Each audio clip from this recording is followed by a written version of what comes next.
brought to you by Mark Hubbard and Go Realty. And we're here at Karvelas Pizza Company, and tonight we got a special guest, Chandler Wilkerson. And tell us a little bit about why we're here tonight and your connection to Callaway High School. Well, Coach Jeff McGovern and I have been in contact over the last few weeks trying to set this up, and my connection here is not only to Karvelas Pizza. I've been working here for the better part of 5 years, and last year some changes, our social media and marketing manager, and I really just wanted to get in a position where we could reach out to all of our communities and start number one here in Hugginsville. This is our OG spot right here on Commerce Street. Original spot was there back on Neighbors Drive over there in the shack, if you guys remember. But my connection to Callaway soccer is very, very close as well. I lettered 3 years in varsity soccer at Callaway in 2010, 2011, 2012 as a goalkeeper for Coach Matt Leonard and Coach Jake Hembry, both men I very much admire, both I very much respect. And have you guys be interested in doing your coaching show here, it meant a lot to me, and it meant a lot to the owners, Joey, Manny, and Charlie. So I'm so very happy to have you guys. I'm sure it means a lot to the Callaway coaches as well to be able to come here and enjoy the atmosphere a little bit, get away from school, get away from the field a little bit, and have a little bit more relaxed atmosphere. So you said you played Callaway. What position did you play? I was a goalkeeper, and I kept that stature. You can believe it. Yeah. So, I played baseball growing up most of my time, and I was telling Coach Jeff and the rest of these guys, I wish I would have found soccer. Because the moment that I got into the goalkeeping position and realized, oh wait, I kind of like this, I fell in love with the sport overnight. And it's never changed, even to the point where I didn't really have any offers in college because I started so late. But by the time I spent 3 years playing, I was all region goalkeeper by the end of it my senior year and co-captaining the team. And I just had so many fond memories, so much good fellowship, so much good team chemistry, brotherhood, things that I had never really learned playing baseball, even though I very much loved baseball and still do.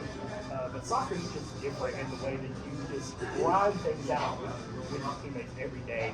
And being a goalkeeper, being that quarterback of sorts, it gave me the real sense of importance as a young kid that helped me develop traits as I went to college. Yeah, and I think we had some similar paths because my background was in baseball. I was a corner infielder. And then, okay, so that hand-eye coordination, not only fielding the ball, but hitting the ball a lot of times. When you're faced with a shot coming from someone's foot from 18 yards away, it's almost like, well, wait a minute, I'm able to see a ball off of my bat, coming, at 120 miles an hour. So the thing about for me was like not that difficult, to do. Now you're not going to get in every shot, but I really think my hand-eye coordination that I was able to utilize in soccer in my hands came from my baseball.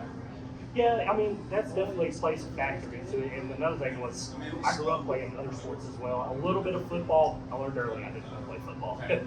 You get your bell rung one good time in football, and you learn a lot of things about yourself. Fun to watch. Put it that way. Exactly. I love watching it. Love talking about it. Baseball, the same way. I love it. Basketball, I always had good hands. So I always noticed that I had good hands. I could ball real well. So flowing into the goalkeeper position was almost completely natural for me, and that had never clicked before when I was a young man. And it just was something that, I just got. Was there something that got you into it, or because like for me, my brother played, and so he had me out in the backyard knocking the ball, and like I just try to catch it, and I was just like 9, 10 years old, and so I didn't really start playing until middle school, and I started to get more serious. Maybe my 10th grade year of high school. I did have aspirations of playing college. But I was curious about your story. Who got you into it? Well, I was telling the coaches, earlier it was kind of on a whim, because I kind of decided I didn't really want to play baseball anymore. But at the same time, I remember my younger cousin, Cameron Spinks, who was also a Callaway alum, and Callaway soccer lessons, came in behind me, but I remember he was a really good striker when he was young. When he early on, it was like 8 or 9 years old, he discovered he was a pretty good striker, pretty good forward. And I would watch him play. I was like, man, he's something out there when he gets the ball on his foot. And when I first started playing and getting the ball on my foot, I was like, oh yeah, no, I can't do this. But it's like I said, to shift the goalkeeper and having the, kind of having the defense at your front and being like, hey, you are my guys, you are my brothers. I'll do anything to keep that ball out of this net. Just help me help you, And it was that connection that officially made me like soccer player. And then right around, I remember it was 2010, my sophomore year, FIFA World Cup South Africa. Yeah. And that was the first World Cup I ever watched. And that blew me away. And that was right in the era where YouTube was starting to take over. Yeah. So that's when I started watching some of the historic soccer battles that USA had gone through. I mean, that little run, I think they made it to round of 16. In 02. In 02 they made the semifinals, right? Or something like that. They made the quarterfinals. Quarters, there it was. But yeah, in 2010 they made it out of group play where played at Donovan, having that crazy extra time stoppage time goal against Algeria to kind of push them through full play. That was when I knew I was a soccer fan, Right. including being a player. So it was So did you? a good way to leave it. Tim Howard. That was my your guy. I figured I was big into Real Madrid too, Okay. because Cristiano Ronaldo and Messi were kind of dominating the landscape. That was their prime, right?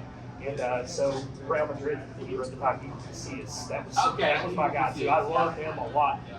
Iker Casillas, I would watch him. But all those other European keepers, Joris and even I'm just slipping my mind right now because I don't watch them like I used to. Yeah. I mean, the Italian keeper, man. He's The old guy? Yeah. Buffon, Gigi Buffon, yes. That guy was something else, man. I loved watching him. So goalkeepers they kind of became my superstars. Yeah. At Me the too. time. Yeah. I was like, man, these guys can do incredible things. So after high school, like we've got to connect the dots here. Yeah. From the end of high school to Karvelas. How did that? What happened between 2012 and maybe 2018? When did this start up? So this is kind of my journey home here. I went to Valdosta State for 4 years. Okay. I played a little club ball out there, yeah. a little intramural ball. They didn't have They an don't official have men's team. They just have women. Yeah, didn't have an official men's team, and I got very involved in my fraternity, so I was very involved with campus life there, and that therefore kind of soccer away from me a little bit. But after I graduated from Valdosta State in 2016, I went home with my mother for a year in Charlotte, North Carolina. Okay. And then I went back out on my own, lived in Tallahassee, Florida for a year with a good friend of mine. And it all just kind of led right back here. I'm a Hogansville boy, born and bred. I mean, my family went to Hogansville High School. My grandmother's maiden name is Hubbard. So Mark Hubbard is a cousin of mine. Shout out to you, Mark. And it's just when I officially came back here, I had been serving and bartending my way through summer.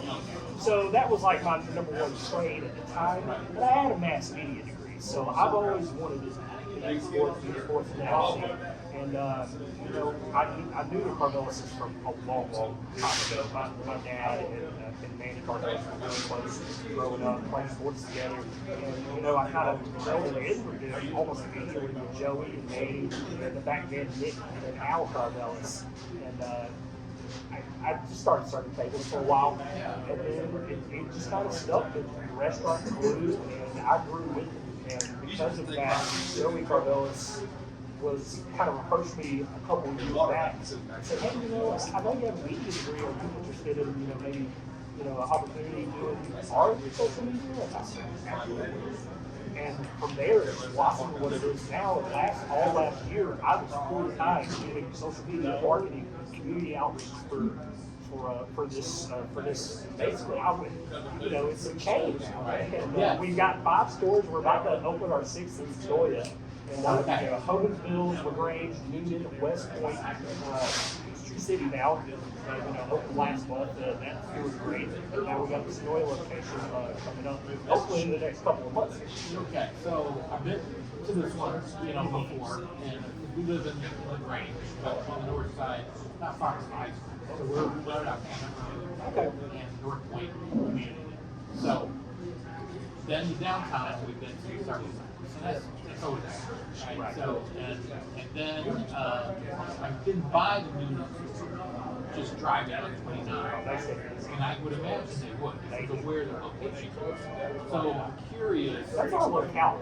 Yes, and West Point is in a good location too. And it's real close to Point. And then tell me where Peachtree City's location is. So Peachtree City is right next to the Flying Biscuit in McDuff Crossing West. It's the technical address for it is 2870 Georgia Highway 54. Yeah. So it's in that little shopping center, right next to Flying Biscuit, right next to Wingstop. So it's right in between those. The Coahes Steakhouse is right there.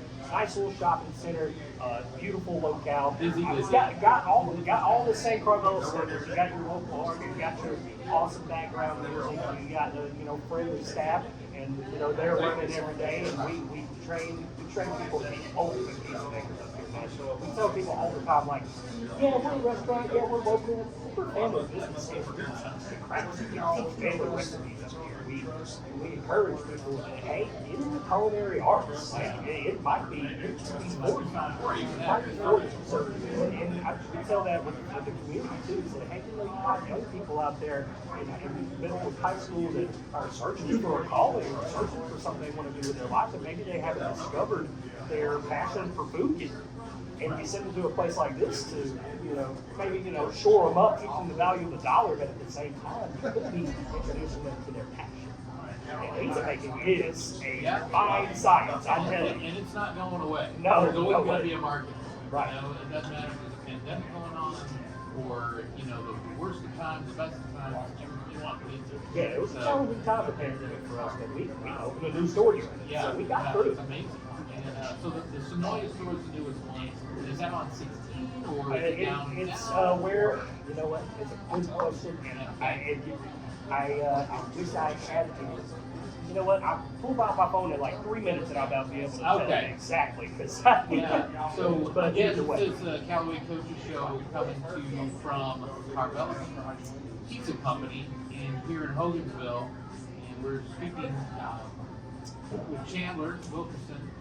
And he's been with the company here for a while, but also a Callaway grad, former goalkeeper. And he's about to tell us where the location of Sonoya is. So the Sonoya location is on 6855 Georgia 16. Okay. People have been rumoring it, saying they're seeing our construction and stuff there. Right. Now we have a Google page. You can Google it. Karvelas Pizza Sonoya, and it's right there. So you'll be able to find your directions and stuff from there. Not quite open yet. Hope to have it here in the next couple of months. Oh, awesome. Well, Chandler, thank you very much. It's been a great experience for us to learn a little bit about you and your history and your history with Karvelas. Thank you again for allowing us to come in and do the coaches show here. It's been a pleasure. My pleasure. All my coach. Go Cavs. All right. Hi, and welcome back to the Callaway Coaches Show, brought to you by Go Realty. And again, we are here at Karvelas Pizza Company in Hogansville, and we are excited to be here doing this show. Coaches, it was a busy week for the girls last week. Very busy across the board. 3 matches in 3 nights. I think 1 was home and 2 were away. Is that right? Yeah. Okay. So let's just jump right into this, and we'll start with the first match. This match at Heritage School. Tell us a little bit about that match and final score and what you can remember about it, because this will be a blur. Yeah, it's gonna be a lot. So that match ended in a 2-0 loss for us. It was our first game after losing both Oliver Brown and Kevin Flores to injury right now. We're knocking on wood that they can make a return. Hopefully, we'll see what happens. But so we were trying to figure some things out. And we had it set up a certain way, we had been working a certain way, and then we have 2 stars go down, and we're reshuffling. Not ready. We played a really, really good game overall, and it was just we were dominant everywhere except scoreboard. I mean, that's exactly how I felt. I felt like we dominated we completely dominated midfield play. We just couldn't finish that night. It's just searching. They were searching for answers, and I think honestly they put so much pressure on themselves, pressing to show they can score. Then they talked themselves out of scoring when they had the opportunity. But you know, so we're trying to figure it out. I think they just put too much pressure on themselves. It is what the result shows. Well, it's a major piece out of the offense, right? It's a major piece, you know, in the back line too, to try to be ready for that. Like all of a sudden, like it'd be one thing if you have one of them off, and it'd be another thing if it was maybe the back instead of the forward. But when you're counting on someone to give you 25 to 30 goals in the season, and that's not going to be possible now. You know, other ways have to be figured out how to get the results. And they can't happen overnight. And we played several different people in that autumn role, quote unquote. And throughout the night, we kind of started to figure it out a little bit. Again, we defensively we were solid. We gave up 2 free kick goals, and a little bit is maybe some inexperience from some people shuffling the back goalkeepers as well. No blame there, just collectively. And then offensively, we got shots on frame. We literally hit the frame. We hit the crossbar twice. We wore the goalkeeper out. She was 11 bruises that day because we were pounding it in her, at her, everything by her. So, you know, we felt okay with the fact that, all right, we didn't get it done, but we see it at home. Wednesday night, different story. Okay. So we turn the page, and now we're at home against the station. A perennial good team with girls that every year seem like they're going to college and playing either at D2, high level in the AIA. So tell me how that game went. Well, the game ended at 6-0, you know, 6-0 to win in a loss for us. However, instead of being down 2 starters in that game, it was down 4 for, you know, for other reasons. 4 really key pieces now. So now it's really different trying to, we started what, 4 or 5 freshmen? Yeah, 4 freshmen that night. We only had 4 girls in their normal starting position. And so Been there. to do that in a practice, it's going to be disjointed. You do it against the quality side of the station. We were scrambled from the get-go. They're a good side. I mean, they're a very good side. They do what they do well, but like they do this first every ball. They were constantly, you know, just giving us a hard time across whatever we were on. We never got into rhythm. We never got into flow. It was, you know, and we just were searching all this long. And I think the first back-to-back game had a lot to do with that as well. You know, sluggish legs coming out for the second game. Well, I think and that all coming played. off of a loss, always there's a little more pressure, like, hey, we got to play better. And it's, when you say that, down 2 more players, it's really a lot to ask of everyone else, you know, because you hate to say this, they don't know what they're doing, you know, and so it's circumstantial, right? But I tell you what I did like is we played 4 freshmen started. You know, we had tons of girls who played that night as well, and we were able to see some of the younger players really take a big step up. Good. You know, they were put into some adverse situations and they handled themselves well. And we walked away going, okay, this girl can do this. This girl can do this. You know, somebody like Lily, we put her in the middle of the field and she held her up. You know, McKinley comes out there and plays outside back for us and starts when first got there as freshman at outside back and does a really good job of some speed and aggression. You know, Claire comes in surprising and us played. really. You know. Yeah, I mean, Claire stepped up and was like, I mean, I think all 3 of us on the sideline going, wow, where's that? Right. And so while it wasn't the result we wanted, we got some positive out of it, and some girls who got an opportunity to really step up, and they really did. And I think that showed the following night as we covered in the gut. Okay. So Tuesday, Wednesday, now we're into Thursday, right? And it's the 3rd game in you know, less than 48 hours, basically. Yeah. So you got to go to McDonough, and now you get 2 players back that you missed on Wednesday. Okay, so this is going to be a little bit more semblance of order, right? So tell us about the McDonough. Well, we settled in, and we came out of that with a 9-0 win. And McDonough is not the team that Smith Station is. It's not the team that Heritage is. But nonetheless, they showed up and they gave us some issues to solve. And what we're able to do though is have more continuity across the board. We saw some girls who were playing some positions, and so they went right back to those positions on Thursday night. And we saw a little bit more organization. We saw a little bit more of, okay, I know what to do now because I've spent 80 minutes last night doing it and 40 minutes the night before doing it. And so we got some good results. We had Eileen score 3 goals, and she was out on Wednesday. And so, that's an experienced player out there in the wing who does her job. 3 goals with like 1 or 2 assists. Yeah, something like that. Mary Kate reestablished herself in the central midfield and distributed the ball. I think she had 2 goals and 2 assists or something like that. Basically getting the run outside. We had Sophia playing in that center forward role, and that's plays probably she's never played before. But I think can help us and step into that spot for us and really do really well. Midfield did a great job. I think our backs supported our possession. We were comfortable that night and moved the ball really well, despite even though we were the better team, we played like the better team, and that's what that's what you want. So much needed rest. Friday, Saturday, Sunday, moving to Monday, got practice. Now we are looking at this week. So tell us what's on tap for this week. So the girls got a pretty easy week. They, as hard as we won last week, they just have one game Friday. Okay. Now that Friday game is going to be tough. It's against Central out of Phoenix City. Yep. They're a solid side. They gave us, it was a back and forth contest last year. I think it ended up being 5-3 with the girls. They jumped out and then let them, they came right back in. We had to pull away, late.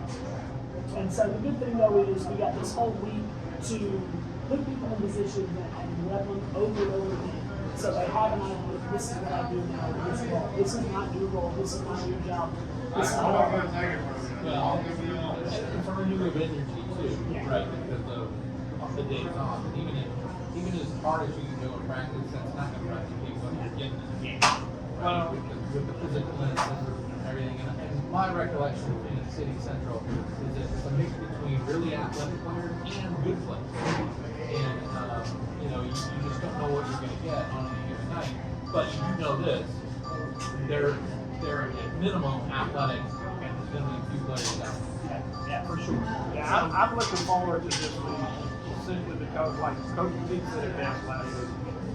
We had a couple, we had a couple injuries to hurt us. We had the rain that took away practice, so we didn't really get to work kids in positions. Then we had 3 games in a row, so we were kind of building the boat while it was floating. So this week we actually have a chance to stop practice or stop a scrimmage to correct things. You can't do that in the middle of the game. Just trying to coach them through the middle of the game. So I'm really looking forward to having an opportunity to have a few days practice going into that big season. Yeah. And really in reality, we just have, as busy as we were last week, we have 2 games in the next 2 weeks. That's it. We play Friday and Tuesday, this Friday, next Tuesday, and then we're in the region. Yeah. So we got a chance to work on some things that really need working on that. Like I said, we just didn't have a chance to. So it'll be a good week for us to get up to speed and see what we can do on Friday. And then hopefully these injured players will have recovery going on and, Let's hope so. and be able to do something, by the time you get into the month of March. See what we can do. Yeah. All right.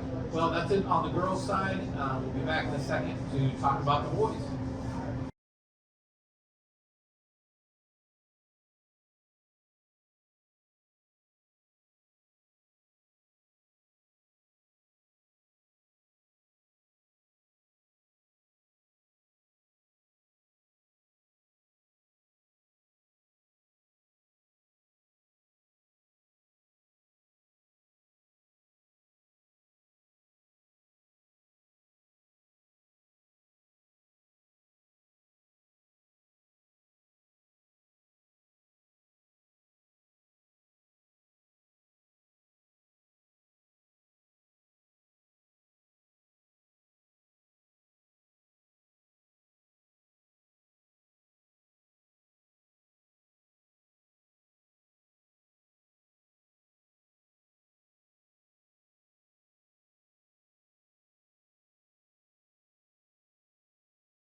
Hi, welcome back to the Callaway Coaches Show, again brought to you by Go Realty and Mark Hubbard. And tonight we are coming from Karvelas Pizza Company here in Coahes. We thank them for feeding us, and we thank them for allowing us to come in to do this coaches show.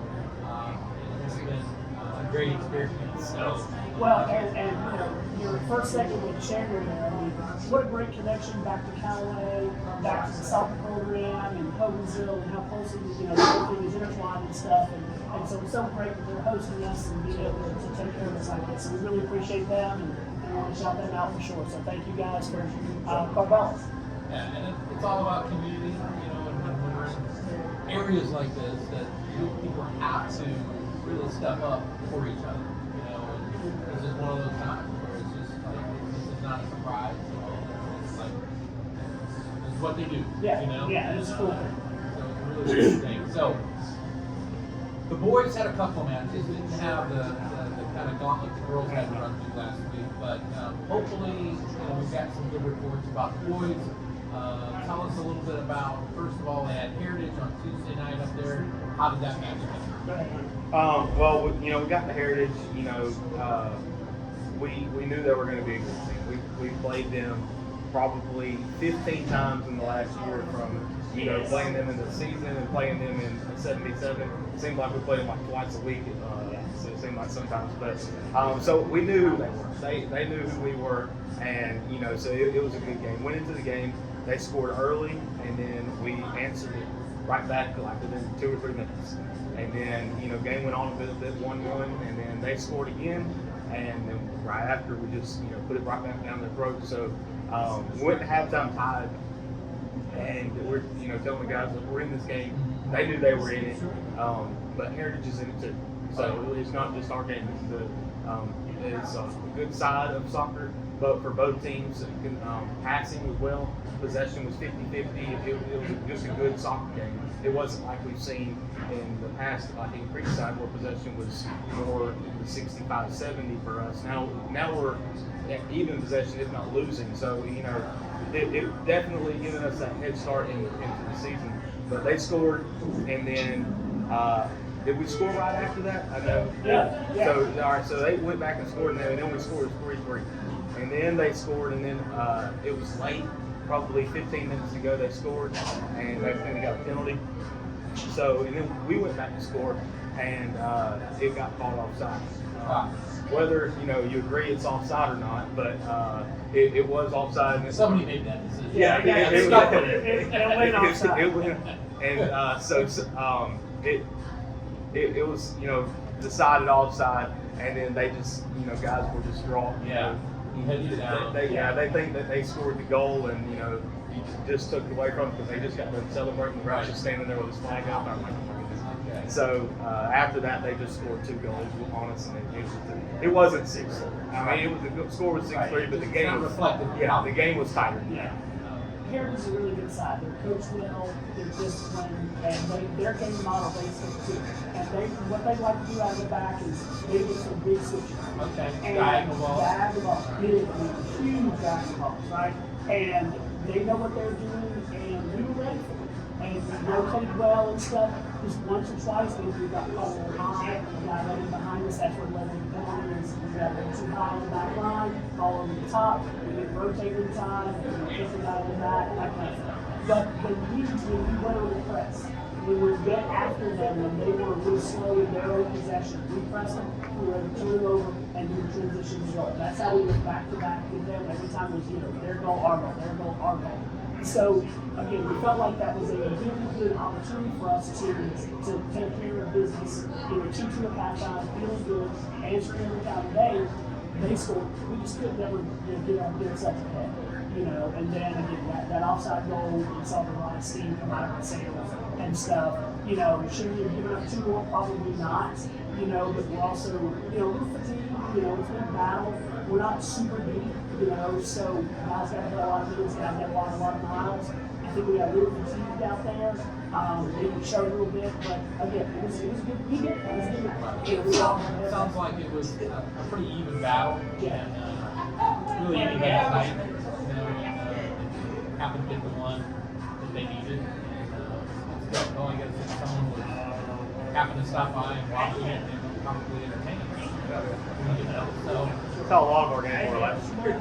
Yeah, Super really entertaining. So we shift gears. Wednesday's off. You don't really see things like the girl here. Then you head up to McDonough to play McDonough on Thursday night. How did that happen? So I'm sitting there, we got the girls going, and I see their guys warming up. And Hunter comes to me during the girls' game. The girls' game's well under control, and he's just like, this would be a hard match. And I was like, yeah, you've seen some of these guys? They had some huge, athletic guys that could humongous balls in the room up, and I'm going, oh my God, really? Because, again, in the past, while it hadn't been just easy, we controlled players. We knew we were going to win Cody. We knew we were going to play well. So we're watching these guys run up, and Hunter and I are like, okay, we might be trying to There time was up. some men over there. Exactly. But we got in the game, and we stayed super composed. Oh. We played very good possession football or soccer, and really made them chase the ball. And because of that, in the beginning, really work the ball around. They were able to counter, but man, our transition defense was on point that night. Yeah, them guys were no joke. They definitely weren't the same thing they were last year. Hats off to them. Yeah, they've grown a ton, and so last year they had 2 or 3 guys that could play. The rest of them were just athletic, and we were able to beat that. But this year they had 7 or 8 guys that can play, and the rest of them are athletic. So I think we were able to see their weaknesses and attack those weaknesses. The goalkeeper wasn't strong, and it's as long as we just kept the ball away from the guys that knew what to do with the ball, then we were fine. And that we did very well at that. Just playing possession midfield, winning 50-50 balls, and just getting the ball up top. And we're not as athletic as some of the other teams, but our speed up top is fast. It's going to be harder to find many defenses that can keep up with our offense. So we just had to combine with that. Most of our goals were through balls, but you just got to do what you got to do, and we were able to go away. Now, mind you, we're also playing at that race back. Yeah. So, that's a big piece of We talked about that a lot last week. Yeah. So who stepped up was Johnny Jordan, who were hoping that he could finally break through. Yeah. And then Ricky Bott. Ricky has been his tab, first team in the season, off space, and has sort of got a slow start Right, in we the talked season. about that too last week. And both of them stepped up. Both of them had 2 goals for us on the night. They both were able to just go at that back line and just really cause them a lot of trouble. Midfield was phenomenal behind the team balls, on the ball. They got tons of touches going around the opponent's ball, so they were able to finish the game. So we're happy. That's what's striking about it. They want us to. Yeah, and you can tell they both looked really bad after it. So we're not happy with how well they did. Well, that kind of concluded the week, and now, again, like the girls, Friday night, Saturday, Sunday, moving to Monday's practice. Tell us what they've got this week. So boys got 2 games this week. It's the boys trying to play Space Station, and it'll be a fun night because it's going to be middle school boys, varsity boys double heads, like it was last week for the girls. Great atmosphere. Lots of people come out and see middle school girls play, and stuck around and watch the varsity girls. I'm expecting the same thing. It'll be a lot of fun to have the middle school boys into their first game. They're going to be really excited and all that kind of stuff. We know Space Station's going to be a really good side, just the same like the girls. So we're expecting a good battle on it. And then it's Alabama week for the boys like it was for the girls, and then we turn around and play Central Kansas City boys. And last year it was a wild affair for them. 7-5. Yeah, so you get top of entertainment, you get your money's worth when you come see us play. And we broke out to a 4-5 goal. Yeah, it was 4-5-0 like early. And I guess putting the cruise control, and they just came roaring back. We had to put it back in here. Seeing them on film right now, they're better than they were last year. So we're going to have to be better than we were last year. Yeah, and I don't know if I asked this during the girls segment, but are these matches with Central at home or away? Yeah, both games are home this week. Okay, perfect. So that'll give everyone an opportunity watching this to support Callaway, get to the boys game on Wednesday night, and then on Friday, plan should be getting your Karvelas, getting your pizza, getting your wings, then taking that to the games and watching the doubleheader. Yeah, it's gonna be a good week for us. Looks like it's gonna be great weather all week long, knock on wood. So yeah, come on out and support Callaway. Let's go. All right, thanks again for joining us on this version of the Callaway Coaches Show. See you next week.